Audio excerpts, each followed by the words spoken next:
We got TP. They're all missing. Can we push to the mid together? Then we'll go towards bot side as a team. We moved up to the new area, Bay Area. We basically switched back to how we did it the first season where we were in LCS, where we lived in San Jose. We're packing up because we have to go to the airport in about 45 minutes, and we just finished scrims. Clean up all your trash. We are in our house up in Newark right now, which is Northern California, and we're about to take a plane ride down to Southern California so that we can compete in LCS this weekend. Hey Charlie! Do you happen to have my notebook? What? My notebook? Yeah, you got it.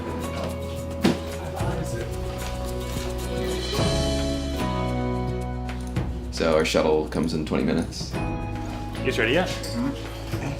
It's either Oakland or San Jose, depending on what airport we fly out of. They're both about the same distance to us. And then we're flying down to LAX. Bring gear. I should bring gear. Okay, that is. Yeah, you know that.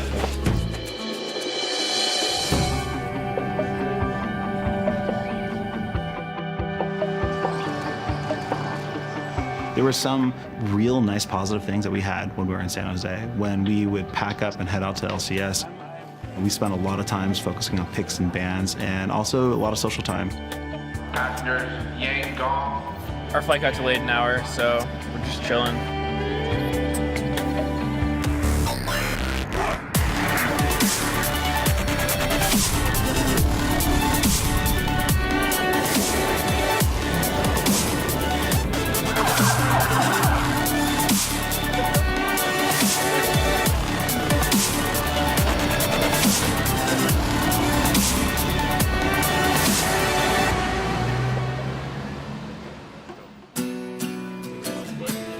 Even after all the traveling we've done, we're still able to get enough sleep, at least 8 hours of sleep before LCS. We've gone to plenty of hotels already. We did that for an entire season, so I don't think that part's a big issue. It's not like we have jet lag either. We're in the same time zone. It's not. I don't think there's much you have to shake off, really. We just go over to the studio, wait for our games, set up in the practice room. Not bad. Did you just like it up? Yeah. I'm gonna like use like my first like mouse click. It's just gonna like flash me in the wrong direction. Hey. You guys done? Yep.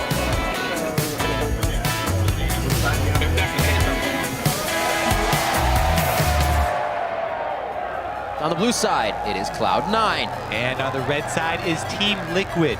If Benito starts making calls, please listen to him. Whatever the call is, listen to it. All right, let's do this, guys. They're gonna keep going on Liquid here. That's the damage coming in. Good job.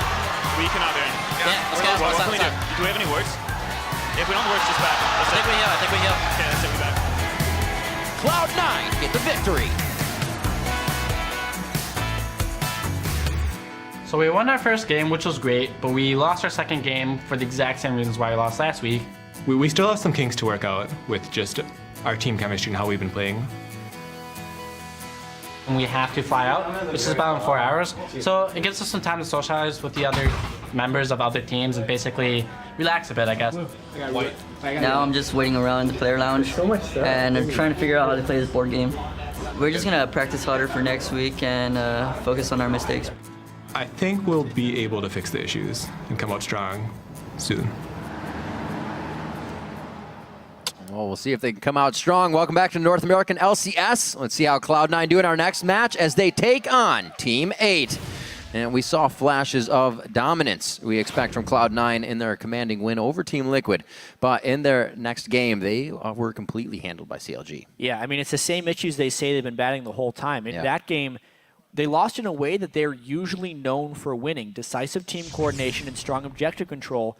And CLG in that game they lost were doing those things better than Cloud9 was. And it was forcing Cloud9 to react. You know, every time Cloud9 tried to pressure CLG by taking an objective on the other side of the map, they just ended up taking catch-up. It's one of the big reasons Aframu landed so many bindings in that game. Right. Because Cloud9 was always thinking about point A to point B, and a binding would catch them in between. Catching them in transition. Cloud9 are still looking for that stability they've long been known for, and today they'll face a team that have been exceeding expectations and giving us some very close games. Yeah, the strength of Team 8 has actually been their willingness to follow calls, specifically calls from their top laner, Cali Trolls. And as you can see, sometimes it'll work out in these games. He was low. It was a big wombo combo. He dove in. Everyone just decided to follow. Yeah. It worked out great. That was the perfect wombo combo team composition. Or he's killing a ward. He's like, all right, guys, we're baiting him. We're gonna turn the fight around any second now. And they just lose the game. I baited my team. Completely off that. It's teammates' willingness to follow Cali Trolls, in fantastic ways or off a cliff, right? It is a strength and a weakness in itself, but it eventually could lead to good play. And against Cloud9, a team that historically forces a team to react and make decisions quickly, it's actually kind of a nice advantage for Team 8 that they will be able to follow a call that is made right away. That's true. And the ability to team fight and knowing what to do with a lead once they have it is what Team 8 says will help them pick up games. I think our strengths as Team 8 are very blatant. We are very good at team fight comps. Our laning isn't extraordinary, but it's survivable, and we can translate that into better teamwork, which then gains us leads, and we're very good at shutting out a game most of the time. Knowing your strengths, but also your weaknesses, because those are the ones you need to shore up. And weak lanes against Cloud9 could be pretty tough. It's a really honest perspective there from Porpoise. Normally you'll see teams be like, yeah, I think my laners are good. We're good. We just got to play better as a team, coordinate. It's like, nope, our laners lose, but we're better as a team.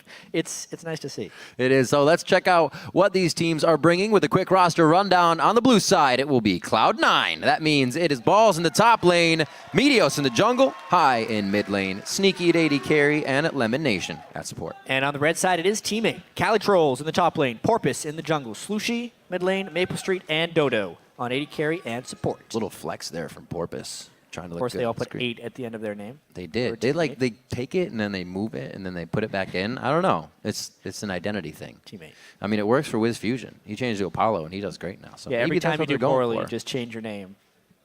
It's clean slate. Clean slate. There you go. Yeah. Doesn't count. It's just like when you always played games and you had a bad score, you're like, rejoin server. Yeah, I'm doing good.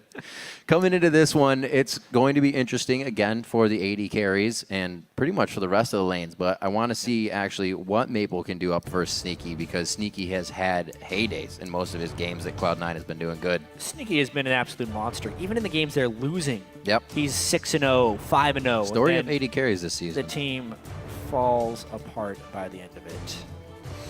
Nidalee ban, smart. Meteos yet to pick that up in the jungle, despite them being first pick. Yeah. They would not be willing to first pick the Nidalee. Fortunately, one of the best showings from Cloud9 came when they had Lissandra in the mid lane, which easily is a double ban for both Balls and High if they decide to do that on the side of Team 8.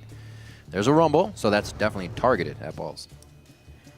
I feel like High will play a good Ahri if Cloud9 wants to first pick and if it stays on bet. No, wow. Cloud9 banning both of the strongest champions, in my opinion, on this patch, which is the jungle Nidalee and the Ahri. As a blue side, as the blue side, which would generally want to first pick them, but they still get a pretty damn strong champion in Kassadin. That's usually banned. Xerath is still there as well. Cassiopeia could come out for one side. I wouldn't put that past Cali Trolls or Slooshy. But we will decide what is locked in here. So the Kassadin can still go pretty much anywhere. We've seen it in the top and the mid. What will Cali Trolls decide? Yeah, they don't need to decide yet. One thing the Team 8 tends to do is counterpick for Cali Trolls. Yeah, they leave it up to the last. Yeah, they'll pick Slooshy, a generic mid laner, and then counterpick top lane with their last pick, since they are a more top lane carry-focused team. So Sivir is taken by Maple Street. That kind of leaves a Corki. Maybe even a Kog'Maw up for a C9, depending on what they want this game. Whatever next two picks could be, yeah, anything. Sivir. Jarvan for Porpoise, so he can be aggressive out of the jungle. This leaves Meteos Rek'Sai, who's actually been going to quite often.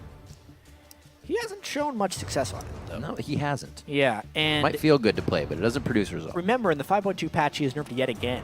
Yeah. I'd say he is now a mere mortal Even though she is now a mere mortal. There you go. No longer a queen. She's just a normal plebe. I like this bot lane. Red meets dead. Both Annie and Grades locked in. A lot of power to come out at level 6 from those two. But easily spell shielded is a possibility here with this Sivir pickup. You never know what teammate's going to pick. You can do as much research as you want for these guys, but then they could just pull out any composition straight from thin air. Yeah. Cali Trolls. Top lane Katarina. Let's do it. Go. Tank? What's that? The tricky thing here for Cloud9, though, is the Casting is a flex pick. It can go top lane or mid lane. Teammate needs to be pretty careful that both of their picks are serviceable against Kassadin here. Not much Gnar love anymore. Well, the big thing, like, I can still see Balls playing it. Yeah. I don't see Cali Trolls playing Gnar, though. Yeah. Just... Ooh, that's a mid lane Corki, probably. WAD with Jarvan. Very well could be. I see a lot of teammates' compositions or the way they play. Like they said, they have good team fighting. And this kind of gives them a but pokey team fight, not explosive like a Wombo combo Orianna Mel fight. Right now, they have the ability to do a little bit from the outside and an all-in. And in your face here from Cloud9, definitely going for fights as well. Meteos finally bringing back the Vi here. Something that has been so powerful in solo queue, but hasn't really reached competitive here. But Meteos will be good on that. Definitely ranks it near the top tier of his junglers.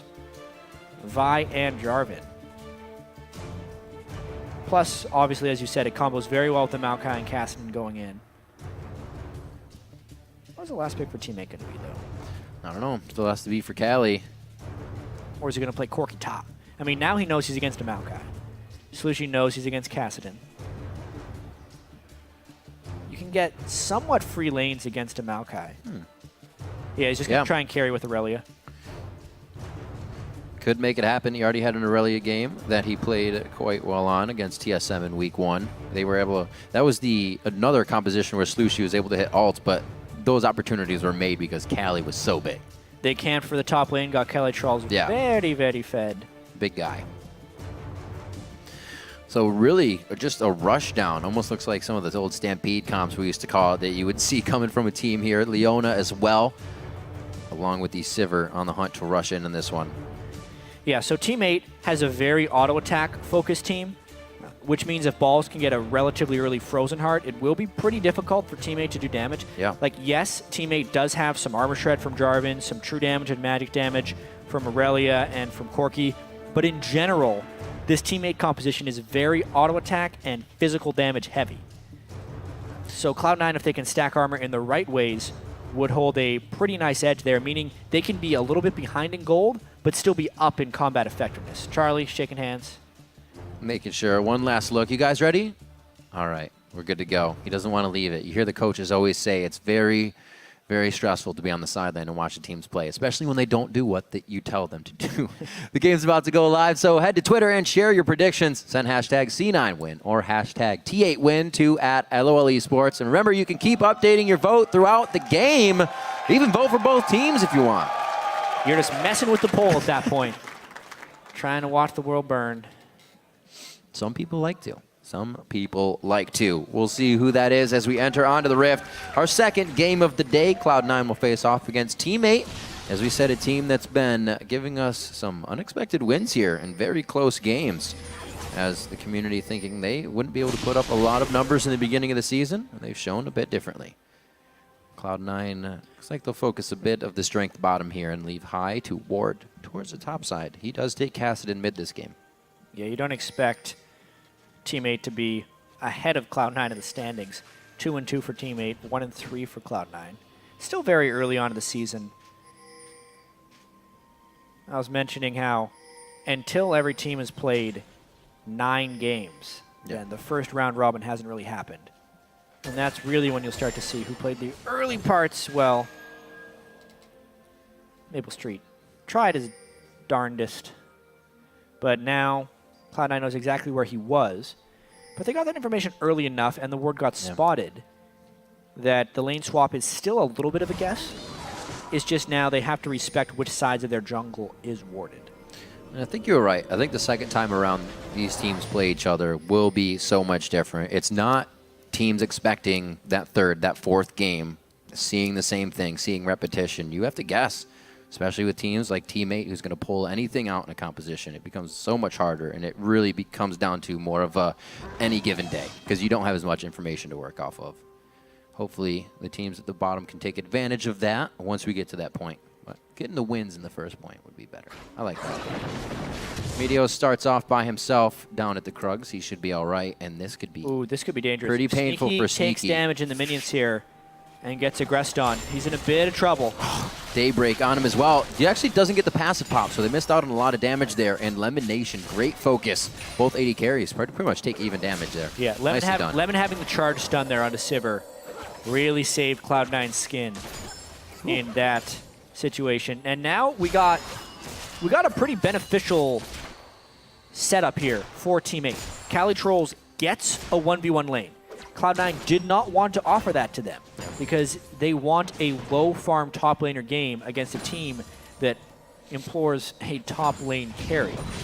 But Calitrolls was able to teleport right to the lane and fight Balls. The only disadvantage with that is Balls did get the camp at level 1. So Maokai will have an experience advantage on the Aurelia. All right, so not actually that great for Teammate, but still good that they get the 1v1 lane. Well, Aurelia fares pretty well against Maokai once she gets those levels. So you should be able to knock Balls out of lane fairly easy. They actually went consumables, so I take that back. Calitrolls is actually looking to stay in lane just as long as Balls on Maokai is. Pings toward the top lane. That's Teammate looking to go a little bit aggressive. Very nice Zenith Blade. Maple Street not really being able to follow up on the damage, but Dodo looks like he can do that over and over again until they start leveling up. So good push from Teammate. So one thing that impacted junglers here is the jungle item costing more to upgrade. You can see Porpoise here. He shared some experience, so he's only level 2, and he upgraded to his Juggernaut after, sorry, not his Ranger's Trailblazer after only 1 rotation of the jungle. Right. But he has no health potions, so he's not going to be a huge threat since he will actually get taken down pretty heftily in health for taking that blue buff. Whereas Meteos on Vi has a safer clear. When he backs, he will be able to pick up health potions and have a greater gank threat. Found it. Should be able to pick up Scuttle on this one as well. Yeah, he will. So Porpoise definitely looking to get a little bit more out of vision here and possibly some denial of farm as he heads his way over. Just use one Raptor. Why not another? Oh, he won't have the smite. Yeah, he should not have used his smite on the Scuttle there. Yeah. He was probably a little bit afraid of Meteos coming through, but if he was afraid, then why would he then invade Raptors, the highest damage camp in the game? The Ranger's Trailblazer is best for clearing. He's going to have to back pretty much right after taking that Raptor camp. A little back and forth. Might have gotten his own head. Took me a while to clear this ward. Somebody might be coming. Oh, screw it. I'll go in anyways. Making moves. And he gets the camp. Able to put a ward down as well on his way out. So he has vision now of Meteos. This is starting to pay off. Meteos' pink ward, however, goes down very early defensively. So they clear out that vision right away. He's back with his Trailblazer. We saw him go towards top, but he only put a ward down up there for Balls. Or rather, Sneaky and Lemonation. So no real aggression. Slushy safe in mid lane after finding Meteos. Wanted to try and get that kill, or at least give High a little bit of pressure off the lane so he can back. Going obviously for Mana Crystal. Let's see if he charges up. We've actually seen, what was it? Somebody played Kassadin, went straight for Seraphs. Didn't go Rod. Oh yeah. A little different. Wasn't that effective. No, was not effective at all. I forget exactly who did that in competitive play. High as well as ran into his fair share of struggles this split. Kassadin vs Corki is not a great matchup for Kassadin. So High trying to survive this bit of the laning phase. Avalon. On Kassadin? He did it. That was him. There you go. Indeed. Porpoise back into his own jungle now. He's actually been just on the bottom side quite a lot. Maybe sticking around the side of Calitrolls, making sure he doesn't get shut down if he has to go down and counter gank anything. But it definitely has kept the junglers apart from each other, so no crazy action there. Sheen coming in for Slushy in the mid lane. We see that again. This is second Corki of the day we're actually seeing now in mid. Been a versatile pickup with all these mid bans coming in. Yeah, I think it's more of a coincidence than a super growing trend here. Right. Both these mid laners sharing some pretty strange champion pools that have been playing it. That's what I like about the new teams, though. Quirky mid isn't necessarily a bad thing, though. It's just a slightly different version of Ezreal mid, but with better wave clear and more mixed damage if you're running a double AD composition. Plus, against a Kassadin, can outtrade in extended circumstances. Put out a little bit of pain with those auto attacks. They're also going to have double Triforce around the block, so they'll be able to get turrets down once they get to them. See that we did get a little bit from Porpoise there, or rather Meteos in the mid lane, but nobody going for any aggression, as both have hit 6. It'd just be a hard lane to gank altogether. Maybe again. I'm thinking Cali Trolls is going to come out and try and activate something here. Porpoise is starting to get pretty far behind, it feels like, in experience, but he should be hitting level 5 shortly. Meteos has been level 5 for a while now. Interesting roam here by Cali Trolls. They're just going for it. Yeah. Jeez. A little harder than I thought they would have went, especially with the lockdown. That's not going to work so much for Kassadin. High gets them out safely, but it looks like they get what they want out of this initially. Wow. It was the mid-turret. Mid-turret at 7 minutes and 30 seconds is almost unheard of. We'll see if Team 8 can put some map pressure on here. Like, normally that lane gets such heavy attention from junglers, and mid laners just farm out and wave clear so well that lane never is the first one to fall. It's pretty much always a side lane. But the 3-man roam to a lane that was already shoving against a champion with poor wave clear, while Meteos was also in base, is like the perfect storm. And they push High back to his turret at 8 minutes, his second tier turret. Oh, gonna be good. Porpoise inside of his own jungle, now grabbing red, and this is gonna be Cloud9 playing a little bit of catch up. They're obviously not super behind, but they do want to make something happen after losing that mid turret. Oh boy. Maybe this. Cali Trolls, yeah, gotta land his blade Q surge there. on- Used the stun onto Balls actually before he even twisted advance. Might have been able to use that once they took the turret aggro. Would have been a bit more efficient.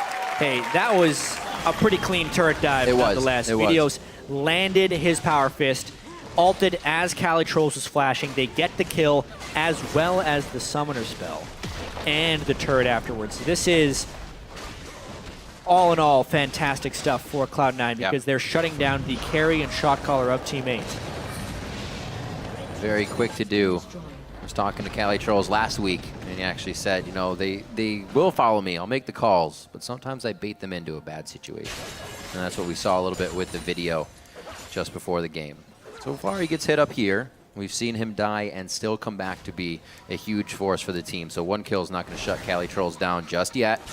See if Cloud9 can keep on that. Rinse and repeat and keep it going. Ball's now almost on that Rod of Ages. I think we're just waiting for High here to get a good back and get that item as well. Teammate with the map control that they kind of grabbed with these forward wards. Being able to grab a first dragon too. Yeah, first dragon, not super important, but still good for Team 8 to be able to lock down. Meteos prioritizing farming a fair bit more on Vi here, or experience. Porpoise is actually the same CS as Meteos, but is a level behind him. Yeah, pretty much a full level behind him in experience as well. That's what happens when you end up taking so many Scuttle Crabs and the Dragon. You get gold and CS numbers, but not the experience. Seen Meteos floating around mid lane, soaking it up with High a little bit in safety, and it's helped. Possibly getting that 6 and getting the engage a lot quicker. Oh, nice solar flare. He didn't even think he was going to hit it that well. He throws out the Zenith Blade a little too far ahead, and it allows Cloud9 to retaliate. Yeah, I mean, Cloud9 was full summoner spells as well, so I don't know if the Zenith Blade would have been the kill, but a pretty big misplay there by Dodo8, missing his Zenith Blade on a stunned target that he himself stunned. Yeah, maybe he was predicting the quick draw and actually didn't get the quick draw. A twisted advance, blowing up the Vengeful Maelstrom, taking quite a bit of health off of Maple Street there. And that was one of the worries I had as well. Everybody being able to jump out of Porpoise's ultimate. And it looks like no kill in the bottom lane either. Yeah, had to burn Flash. Meteos did. Bottom lane, Maple Street doesn't have to burn any summoner spells. Mid lane pressure continues on to Cloud9, and they're a little bit pushed out of sync here. I mean, everyone else on Cloud9 had to back, so now High is a little bit non-defensed in this mid lane, just trying desperately to get his Rod of Ages up. Yeah. is trying to charge, hasn't been able to roam, stuck to farm, and it looks like he doesn't really have a backline to get to in this fight. Forced to hit Dodo there. And get out safely. And already, Slushy still just battering down high with this blue buff. Has not given him much room. 99 to 86. But we can still see High putting up some damage if Meteos and the rest of the team get the lockdown they need. They still have that potential. Just go in and kill somebody immediately. And despite the mid lane troubles, Cloud9's in good position this game. Looking at the team compositions, Team 8, heavily auto attack based, large amounts of physical damage. Yeah. And Cloud9 will have a double Rod of Ages scaling team here, Maokai and Kasten, which takes it a little bit longer to turn on. It won't be until about 25 or 30 minutes that Cloud9 really starts hitting their big power points.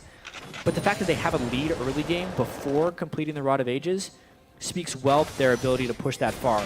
And that's not good for Dodo. Boom!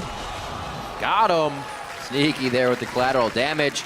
And a good follow-up. The map pressure and map control starting to come into light here for Cloud9. Top turret will fall. Looking around the map, it looks like nothing is going to be pushed here by balls in the bottom lane. He starts to rotate up. I wonder what they're going to get out of this one. Maybe taking down. Oh, okay, just stopping Slushy. But they're still going to keep pressure on the top lane. Cloud9 here doing a lot better in week 3. Yeah, I mean, they're winning this game before they have to in a lot of ways. Like, I was just going to say, I was like, so do they wait until they all get their ults and they can do damage? I guess not. They're going to keep on applying pressure when they see pressure opportunities to avoid getting ambushed by a well-coordinated team with a Sivir plus Jarvan, which is fantastic initiation potential. Yep. But even if it gets to the late game and it was close, the target freedom that Cloud9 will have with the Vi, Kasten, and Maokai being able to close onto any squishy target they want to, and the fact that there are 2 AD carries that would be primed for closing onto, give Cloud9 that nice edge. Oh, Slushy knows he can go quite hard. Cali Troll's there on the side. Not finished up on those Triforces, though. They can actually see the spikes in the inventory that Team 8 is getting, maybe even making them more comfortable to take these fights, knowing that they have an Infinity Edge, and Rod of Ages finished here. Yeah, well, it's the double Rod of Ages we talked about that have just been completed. Right, they're charging. They're both on their pretty much first minute of charging right now. So another 9 minutes before they get the full effectiveness. At least they got them pretty early. Yeah. And it's really just this mid lane that is lacking here for Cloud9. High getting pushed in heavily by the Corki. And anytime Cloud9 wants to get a play, they're reminded that that mid lane is in need of assistance. Otherwise, I feel like Cloud9 would be running away with this game. Would have been a great bait. Very smart of Dodo not to go in there. All right, onto this lane swap. Actually met up in the top lane. Looking at Sneaky now. 138 to 90. Definitely winning that one over Maple Street along with Lemon Nation as they continue to pressure their jungle advantage. Nothing here for Team 8 to grab, and Cali Trolls is even trying to back up. He doesn't have vision to do anything. So Team 8 slowly losing control of this game. And Cloud9 looking like the old Cloud9. Yeah, we Very may end up smart, seeing methodical. a fight here. And Team 8, the team of fighting, running away from these now, knowing that they can't actually take the pressure that Cloud9 has so far put into this game. It's going to be tough. 26 or 25 seconds on that Dragon, and I think there's going to be no contest coming in. If there was a time for Team 8 to fight, it would be now. They have a Trinity Force on Corki. They would love to have a Trinity Force on Cali Trolls, but he is desperately going back to try and get that. He might have just enough if he sells a potion or two. And if he could make it back for the Dragon with Teleport, this would be the time. Yeah, if they can get double Trinity, he's going to sell both of his potions there, picks up a Trinity Force, teleport into that Dragon fight. They could win this since Cloud9 hasn't stacked the Rod of Ages yet. Cloud9 would actually be best advised to not contest this because it's the only way Team 8 can win. Well, if teams were to ever calculate this, I feel like Cloud9 would know the decision. It looks like they may actually want it after the fact, though. Dodo's going to be the one to get hit.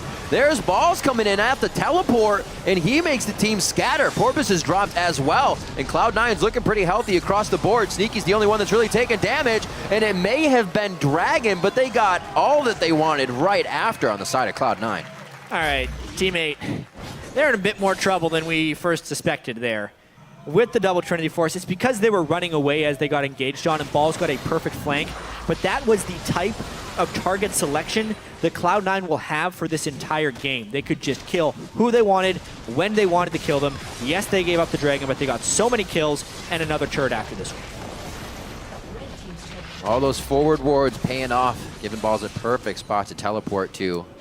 Teammate just not really having any idea. Yeah, that ward being in that position was fantastic. They blow up Maple Street and Slushy at the start of the game, or pretty much at the start of the fight. Yeah. Porpoise does a zoning ultimate that ends up costing him his own life, but the AD carries never got time to do damage. They were immediately jumped on and forced into retreat, which is the crux of this Cloud9 composition. And if you're running a double AD comp, you either need to let those AD carries hit turrets or find fights where they can actually hit people. Otherwise, you're just two walking pinatas ready to explode gold. I like that. I like it. No blindfolds, though. Just easy to hit pinatas. Yeah. So no kills from Teammate just yet. 5-0 here with a 4,000 gold lead. Cloud9 is going to try to keep it that way. High now starting the split push in the bottom lane because nobody can really kill him. He'll just keep himself safe. And it looks like it's going to put even more pressure here onto Teammate. We just have Maple Street farming in the top, trying to catch up, trying to get a core item finished here as we reach just about 18 minutes in the game. Sightstone coverage, not too bad for Teammate. Double coming in for Porpoise and for Dodo. Just missing on the engages ever so slightly. There were a lot of chances in the early game. We saw top lane that they locked down Sneaky, just could not act on it. And maybe they'll get something here onto Balls. Well, he is outnumbered. If Teammate just goes in, they should be able to kill him here. Vengeful. Flag and Drag is going to mean a lot. Oh, I like the Cataclysm. Then if he gets out, it's going to be the Flag and Drag after. Easy kill. Goes down. Didn't have to use too much. They'll have it up for the next fight if necessary. But Cloud9 is going to try to work on this. They say 2 top. Let's go ahead and take an inner. The Balls definitely felt too safe with his pink ward there, yet he pushed himself up to a point where a gank from another position could end up killing him. Just a little bit of sloppy play, which ends up happening when you're so far ahead. Yeah. You don't expect the team to aggress on you, but Balls did not have the proper vision to make a positional play like that, and he gets punished.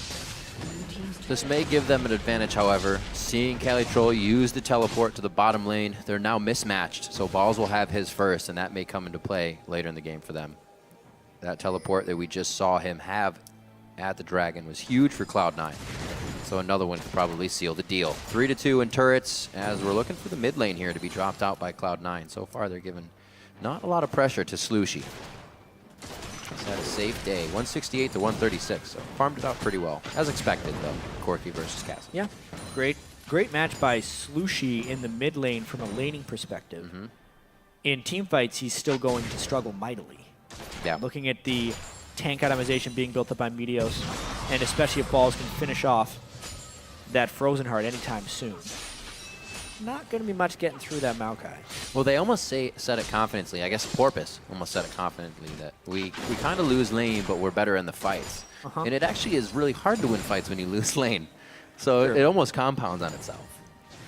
It does. I mean, Teammate wasn't expecting a huge amount of success coming into the year, but they played so well as a team. Yeah. The last 2 weeks, they still need some damage on their AD carries. High continually getting pressured. 140 CS on Caston, but was it all a bait? This will be an interesting fight. I wonder if Teammate, if they can come to Cali's aid early enough. Uh-oh. Whose trap is it really? Lemon Nation's going to go down for a sneak. He's going to get exploded. And a whole lot of front-end damage just changes the mind of Cloud9. They start to head out. Meteos, you should be able to queue out of this. And they're going to lose a turret on this one. That was huge. I don't think Balls is going to be able to do too much in mid. Yeah, Cloud9, like you said, whose trap is it, actually? This time it was Calitroll's trap. And that's what they need. They need to be able to find fights like that where they outnumber Cloud9, using the Sivir ultimate to run down and exploit those positional differences, using the Cataclysm, the Solar Flare, the big initiation ultimates they have right here. I mean, Cloud9, you can tell they kind of wanted to turn it, but they had no Maokai. Meteos is the one who gets stunned, who is the initiator, and the squishies that Cloud9 were trying to flank with end up getting destroyed. that fight in itself proves that Team 8 fights around Cali. He was in the bottom by himself, and the whole team collapsed to say, yeah, they're probably going to fight down there. Let's fight around Cali. Let's make this happen. Good things come when the team gets together. That's where they said they would flourish. Now 22 minutes into the game. They've only picked up 3 kills there, and they're still down 2,000 gold. But that was an impressively fast fight that they were able to clear out Cloud9 and take an objective after. So a few more of those, and they're right back in it. 2 positional mistakes from Cloud9 here, granting 3 kills for Team 8 and a large evening of this gold. And keeping in mind that Team 8 did control those first 2 dragons. There's an outside chance that they can continue controlling these things, but now Cloud9 getting some vision control and making sure that Sneaky and Lemon don't die at the start of this next fight. Ball's teleport is back up, but they want this mid turret, so they call for all 5 in the mid lane. Looks like Cali Trolls will actually get his teleport up as well, so they're not going to be able to use this for split push. Will they be able to get a fight out of it, though? Meteos could just start really the dragon. Forward. Yeah, Vi, Dragon's alive. Vi has enough self-shielding that she can kill Dragon very quickly and easily. So yeah. Team 8 dictating mid. Dodo taking a huge amount of harass just from high. Cloud9's playing this dragon engagement very well. Nicely done. Now they go. They got Porpoise out of position. Teammate not together. Porpoise can still drag himself out. Silver ultimate comes off as well. Lemonation may not be able to get the stun on. That's the spell shield to come out. Solar Flare hits the team and spreads Cloud9, but they're still chasing. It's not the kite from teammate that we saw before. Dodo goes back in to pretty much throw himself in the fire so the team can get to safety. They lose 2 though, and Cloud9 switch the fight very quick. Yeah, the power of the Vi in some of these compositions as well. Slushie immediately dying after the Vi ultimate. Everything can just pile on. Yeah. And he's never going to reach a point where that's not the case. Nice fight there by Cloud9. Not a lot of times that you see whoever starts the fight is the one to win. Usually it's the reacting team, but we saw Team 8 got their fight and they won. Cloud9 found a fight that they wanted, and they've taken it now. So it's up to Team 8 to answer back and hopefully not fall into an even bigger hole here. Let's check this again. Yeah, I mean, Silver ultimate had to be burned for the retreat. Cali Trolls just trying to stun for a delay. And then, good night to Slushie. Lemonation actually stunned him first with Tibbers, and it was Meteos who followed. I should also clarify that Cloud9 had the Vi played against them by St. Vicious from Gravity. Didn't necessarily work out the best. They've also played Vi in their only win. Yeah. So it seems to work for them. You know, Cloud9 getting that certain level of clarity and guaranteed initiation really assists their play.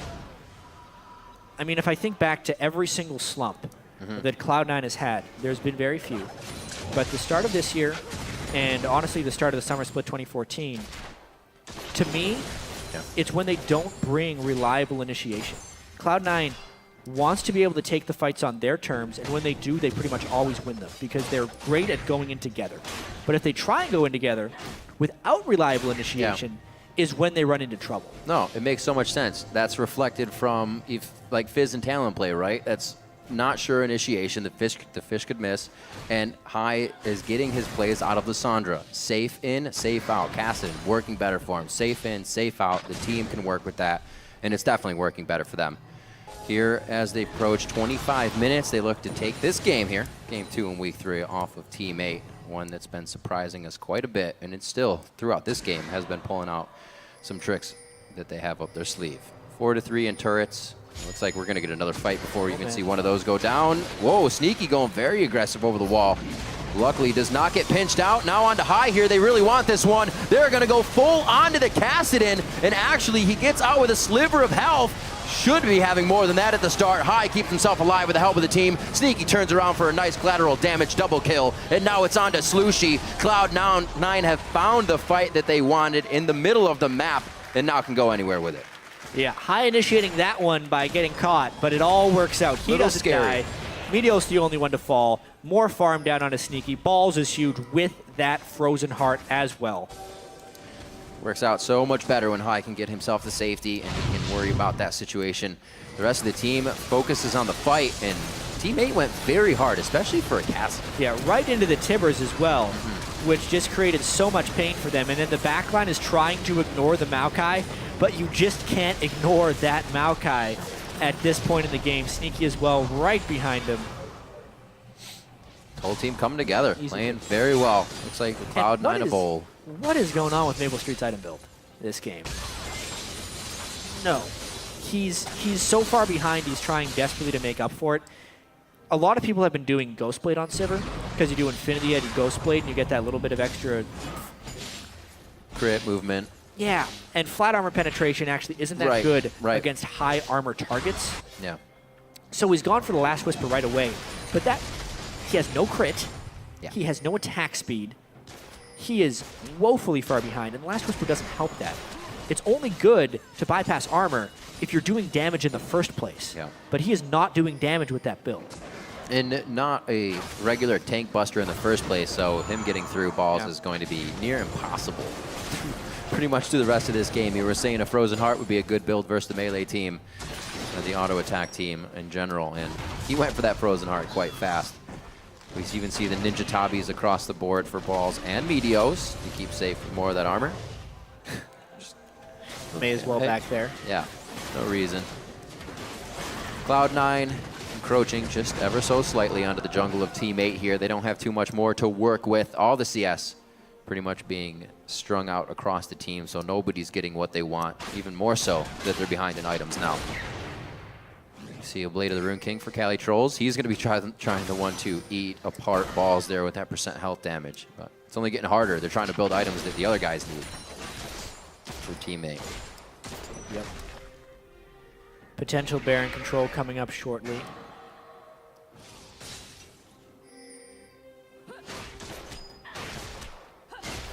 Not too much more to say about this one. I mean, Cloud9 is looking pretty strong here. It's a nice team composition. It's going to take them some time to close. The inhibitor turrets are so hard to get through that you generally need either a gargantuan gold lead or a Baron buff to close that out. And Cloud9 is slowly creeping their wards up. They just got control of this game some 10 minutes ago. So it takes a little bit of time to set this up. They want High to have his Zhonya's. Yep. They want a few more conditions to be met before they're willing to really take a 2-teammate. And they just need to make sure they play clean until that moment comes. It kind of mirrors the story of really what's going on with them this season as well. It was slow for them, figuring things out. They're getting used to the move, getting used to playing with each other during this type of environment and situation, and definitely starting to come around. You said they would. A lot of people thought Cloud9 would be able to bring it back on their feet. I mean, these are the guys that were 25-3 and so on, the top of the North American splits. Right. Definitely something they could find and bring about, especially with the coaches now in play. 4,000 gold in the lead, and they are taking this one slow. They're really waiting for Team 8 to make a mistake in this.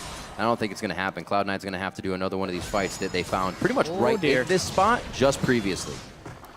And they may get it off of this ward clearing that Teammate's doing. Some really aggressive ward clearing there by Maple Street. He would have been in range for Maokai to get the Twisted Advance, but Cloud9 just did not have the backup at the time. They'll fight for this vision and control back there. See, nothing is touching Balls' Maokai right now. Those are the magic damage missiles. And he has not itemized a single point of magic resistance, and they still did nothing. He's actually higher level pretty much than anybody. Kelly Trolls sits up there with him at level 15, so that's even going to mitigate a bit of the damage he's taken. Just in level stats, it's not getting any easier. Maple Street's still looking for a first core item. I mean, he has the Last Whisper. That should be your third, though. This is only going to get tougher and tougher. And I respect the fact that Cloud9's taking it slow, but they could probably push the pedal a little bit harder at this point. I think so. They're delayed, obviously, by the fact that Team 8 got those first 2 dragons. They know how much stronger they are team composition, so there's no need to go super fast. Although the Cloud9 of old would have gone super fast. Gotta go fast. That's one thing I always love, or used to love, about watching Cloud9 games, is I can always predict when the fight was going to happen. Because is Cloud9 there? Is there a small opportunity for them to dive? I think a fight's coming, because they would go and dive pretty much immediately after. All right. We got a little bit of action, though. Baron here and bottom lane. Nope. Getting pushed. Really poor ward control here by Cloud9. Good wards outside by teammates, so they're completely spotted here, but that might be all they need to draw in a fight. Oh. Cancelled TP, obviously, because they were going to collapse out for it. The Baron is ticking, though. Let's see this fight. There's the Solar Flare. Oh, another Mid Zenith!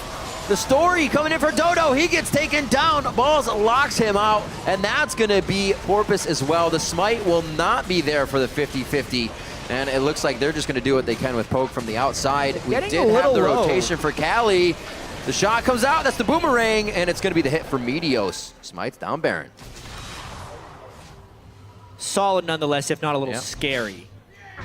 The nice wards that teammate had just outside the pit there that weren't the pink wards in the inside is what provided teammate the vision to take that fight, but they could not initiate together. Cali Trolls picked the wrong side to TP in on. He should have TP'd in on the side of Dodo, and then the team could have gone in together, and they all could have fought at Bear. Yeah, no, that's true. But instead, they go in without their captain, and they end up dying for it. Cloud9 now should be able to put the final touches onto this. Items abound right now in the inventory, much farther ahead than we are seeing Team 8. Maple Street still looking to put up an item there. Infinity Edge could be second. He got the critical cloak finally on top of his Zerkers in that last whisper. But he's fighting just too much now. Cloud9 on the up and up, and it looks like they're going to be final pushing for at least one inhibitor turret. This should spread it out enough. This is going to give High and the rest of the team now just so much to work with. Yeah, really easy push here for Cloud9. That's one, and they get it so early on into their Baron life that they can go grab another minion wave, maybe get another. And if teammate decides to take a fight to prevent this, it could very well mean the end of the game. It's been a nice game by Cloud9 here. Very interesting start from Team 8. I mean, we saw the 7-minute turret in mid, and they kind of didn't really work it. We had a little bit of pushing by Porpoise, but they definitely could have warded more, figured out more, and been better off. Teammate was not able to take control of the jungle, but that's the big thing. Right after Cloud9 took the mid lane turret, sorry, right after Team 8 took the mid lane turret. Yeah. Cloud9 took the bottom lane turret and also killed Cali Trolls. That's true. Immediate answer. And Cali Trolls is generally the playmaker. I mean, he's the one who got the mid lane turret with the team. And when they keep him down, they eliminate the ability to make plays. Terror dive! Apparently there's no turret down here that Cloud9 sees as they just go hardcore on this one. Dodo taking hits. They're actually able to take the tanky support down first. Dunkaroo onto Porpoise here. That's going to be the final hit for Meteos. And it looks like Tibbers is just going to go ahead and tank the turret nicely. Turret gets taken down, nicely done. Inhibitor will fall after, and Cloud9, they're putting method to the madness now, and they're starting to get these turrets down. Yeah, 34 minutes is pretty fast by today's standards in these games. Very true. Super minions, Baron minions, every minion. This looks like Cloud9's game. Very controlled and very much like a Cloud9 game. 34-20 on the clock. A very big gold lead for Cloud9 as they come in to win their Week 3 first game. A little bit similar to last week as well. They come in against a team that has been performing pretty well, played well as a team. Team Liquid was last week. This week it's Team 8, not nearly as hyped as Team Liquid, and it looks like Cloud9 again in these games. Yes, they had a few little hiccups, but you soon forget about those hiccups because of how cleanly Cloud9 can play the rest of the map. And it happened again here. They got tanky enough, they got their top laner going. High was the first one in on a lot of those fights as Kassadin. Sneaky was in the back cleaning up. That is the Cloud9 way. The Cloud9 way puts them to another victory, and it has paid off, it seems, with the move, with the team being able to talk. Jack said that was really big, a lot more social time with the team. They've started to right the ship. Team 8 still coming out very strong. A lot of things they put on their plate. I like that in the beginning of the game. We saw the early aggression up top from Maple Street and Dodo. Didn't pan out just because Lemonation brought stun, and they actually got a better hold on that. They tried to take a 7-minute turret early with 3 in mid. Didn't pan out. They're still testing themselves and putting things in front of them, but they just can't continue to carry it throughout the game. And that's what the stage of the LCS is all about, being able to play at the top the whole time. Well, we know teammates going to take a few lumps early on in the LCS season. It's what happens with most new teams not named Cloud9 when they enter the LCS. They have to play against the more experienced teams, lose a few games here and there. We know the Team 8 does have a lot of team play potential, and we saw glimpses of it in that fight, in this match. But team comp-wise, they couldn't deal with the dive. The double AD composition and the way Cloud9 played it making sure they could get the tanks together first, and then worrying about the damage a little bit later. Worked out very well there for Cloud9. It was smart, too, especially once they saw that Porpoise locked in the Jarvan. They're like, all right, let's pick more that can just dash, jump out of that. It'll make it even harder for him to go in and get those ganks. Looking through this, though, I think teammates still going to be able to do well this season. They're still sporting a pretty good record. Obviously, there's a little bit of padding there. You don't want to use that for losses, but their early games really helped them out, and I think they can use that momentum to carry on. It's going to be hard to beat Cloud9, however. A lot of teams are going to be, again, looking at them and saying, all right, they're back on track. Let's see their games. How do they play the mid game? Because that's where Cloud9's been quite strong in the past. Mid game, when making decisions, it's hard. Yeah, and this one was a little bit strange because Cloud9 had the double Rod of Ages and then found a fight like as soon as they completed them. Still. Oh, they're going to wait for a while. Never mind, fight. Let's check in with Zyrene, who's standing by with Cloud9's Rift Walking Man in the mid lane. All right, thank you, Riv. I am here with Cloud9's High after that victory. So I got to ask you, Cloud9's been coming over with a lot of fire shot in them recently. How do you personally deal with that and keep your confidence up and stay focused? Well, I wouldn't say my confidence has been at the top of the top. It's been iffy, but you just have to keep playing and go through it. Like, your teammates understand you're good and you understand you're good. So if you know those few things, you just have to go through the grind, I guess, and get confidence back in yourself until you start winning. And we've been seeing you have a little more confidence in your team, too. We heard you in a piece earlier say, if Meteos starts making calls, listen to him no matter what. Is he taking up a little bit of the shot-calling mantle, and how's that working out? Well, if I'm feeding mid, then I don't really know what to do at that point in time. So if that happens a game, that's when Meteos starts taking over because I don't really know what to do if I'm that behind. So he starts taking over, but normally, well, it happens sometimes, but I'm trying to not let that happen. But we trust each other. All right, awesome. It's great that you can have that kind of trust in your teammates. So my final question here for you, Hai, is what do you think is the next step that Cloud9 needs to take to be back at that #1 spot in North America? We got a while to go, man. There's that one thing we need to do. Start winning team fights. I don't know. We've lost a lot of team fights where historically we weren't known for losing team fights, but just recently we just keep losing team fight over team fight. So if we can fix that issue, then we're back at it. What do you think is the big problem there? Me being weaker than their enemy mid. That's an issue. All right, so stop feeding mid lane, and that's how Cloud9 will succeed. All right, thank you so much, Hai, for your interview. We're going to throw it back over to the desk for some analysis on that game. Thank you, Zyrene. A very solid win there, as Jat had mentioned, quicker than average now with the new patches. I want to look at Cloud9 coming back from a very odd mid lane turret push so early by Teammate, because that was an interesting piece of innovation that Teammate came out with there, as we normally see pressure in the side lanes. Well, that was one thing that I really liked what Teammate were doing, because you could see what they're going for. Yeah. They gave away Kassadin. Now, giving away Kassadin, that's not ideal, but once you've done it, you're like, okay, got to punish this Kassadin early. So they bring over the jungler, they see an opening, and they push down the mid lane pretty early to try and get some global gold. The only problem is that Cloud9 were easily able to trade very effectively for every objective that Teammate were doing. Meteos immediately goes down bottom lane. Not only do they get the tower back, but they get a first blood for it. Yeah, like the top lane 2v2 was already winning for Cloud9, and yeah, basically it was the fact that you have X amount of time you can spend on the map, and Troll spent 45 seconds walking mid and then back, which meant he's got a level disadvantage, the wave's pushed up, and it's a really good read by Cloud9 saying he either recalls and replenishes, and we get the turret, or he shows up to lane at half health, and we get the turret. So very, very good adaptive shot calling. How often do you really see the level 7 try mid gank, but they see, oh, it's a low Aurelia, let's make this play. Obviously beautiful stuff by C9.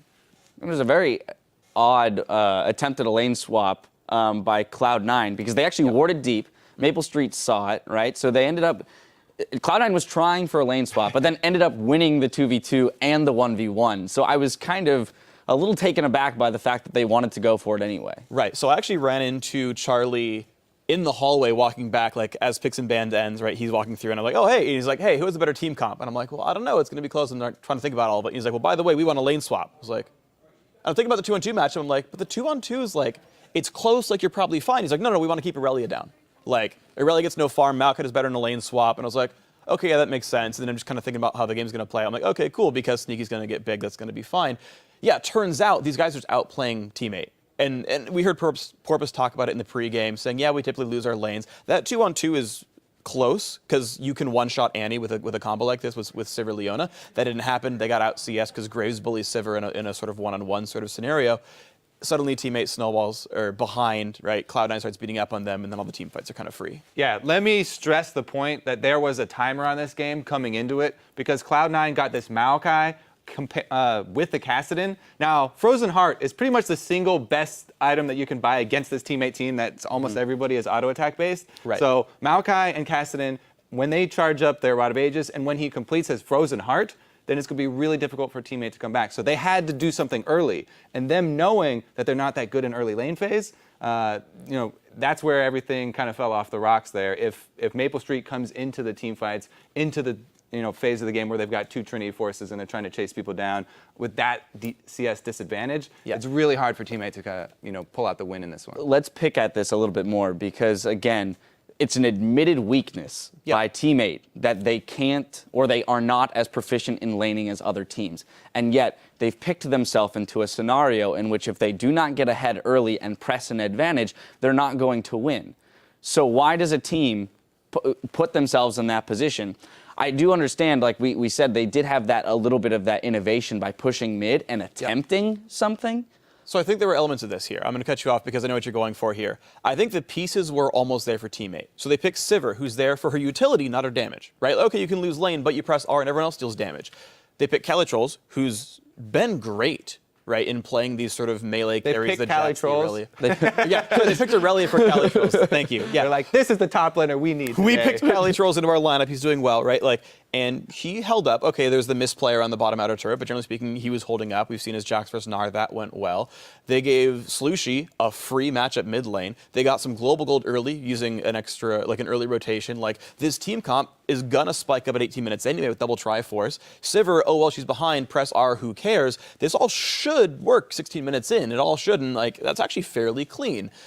It didn't play out that way. They had a couple of misplayed team fights, but the weird thing is, their power points they do have, which is their two solos, they did do fine, and they got their power split. Exactly. I think this game is a good example of just execution. Yeah. It's not that teammate had a bad idea coming into this game, just weren't able to pull it off. I mean, they even made a play, everybody pushing mid, trying to punish the Kassadin early.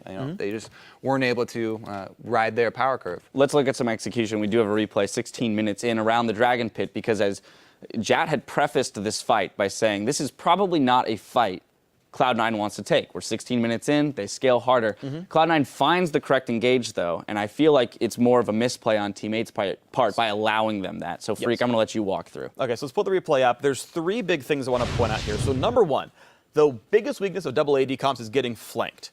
Because as Jap talked about it, they're squishies, they're basically pinatas running around, and if you get a Maokai flank, someone's rooted up, someone's going to die. That's a guaranteed situation here, and lo and behold, look at your screens. That's a ward being teleported on by a Maokai. Already bad news. Problem number two, they're not bringing in their own champion. Look at that trinket ward next to the ward that Maokai is teleporting to. That's supposed to be red right now with an Aurelia showing up. One of these is not like the other, and it's not because one's a pretty little flower.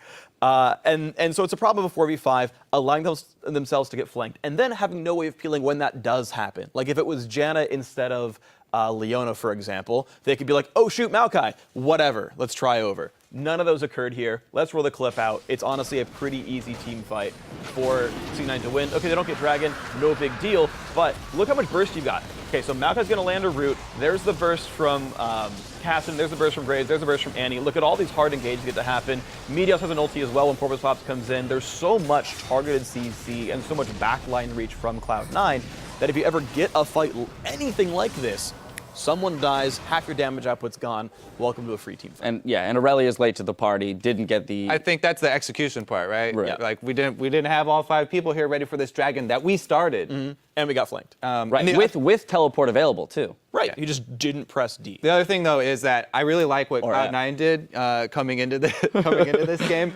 They obviously picked this comp for a reason. They're like, okay, we're gonna scale up. We're gonna not go for these early dragons. They gave away the first one easily. They're just like, we're gonna take bottom turret and walk away. You guys can go ahead and spend your time taking that dragon. Don't really care about it early on because it doesn't have that big of an impact early on, and they didn't want a team fight early on. Yeah. We saw in the interview, Hai was mentioning that he feels like one of the larger aspects of improvement that they can look for is his own individual play in the mid lane. Yeah. I think it's a really interesting dynamic, though, that he was talking about how when he starts to, fall behind in the mid lane, he actually passes off his shot-calling duties to another member. Well, I actually like that. It makes sense, right? Yeah. Yeah, I mean, like, when you can no longer sort of estimate your own abilities, right? Like, you died because you kept misjudging what you could do. It already puts you in a mindset of like, okay, I'm clearly misjudging the game already. Let's put it in someone's hands who is judging the game properly and is judging their engagements. And also, I just find like when I'm playing League, I kind of always assume people around my power level. Like if I'm 0-4, I'm like, oh, our team is behind, we can't take fights. Well, that's usually not true. Someone else is usually doing okay.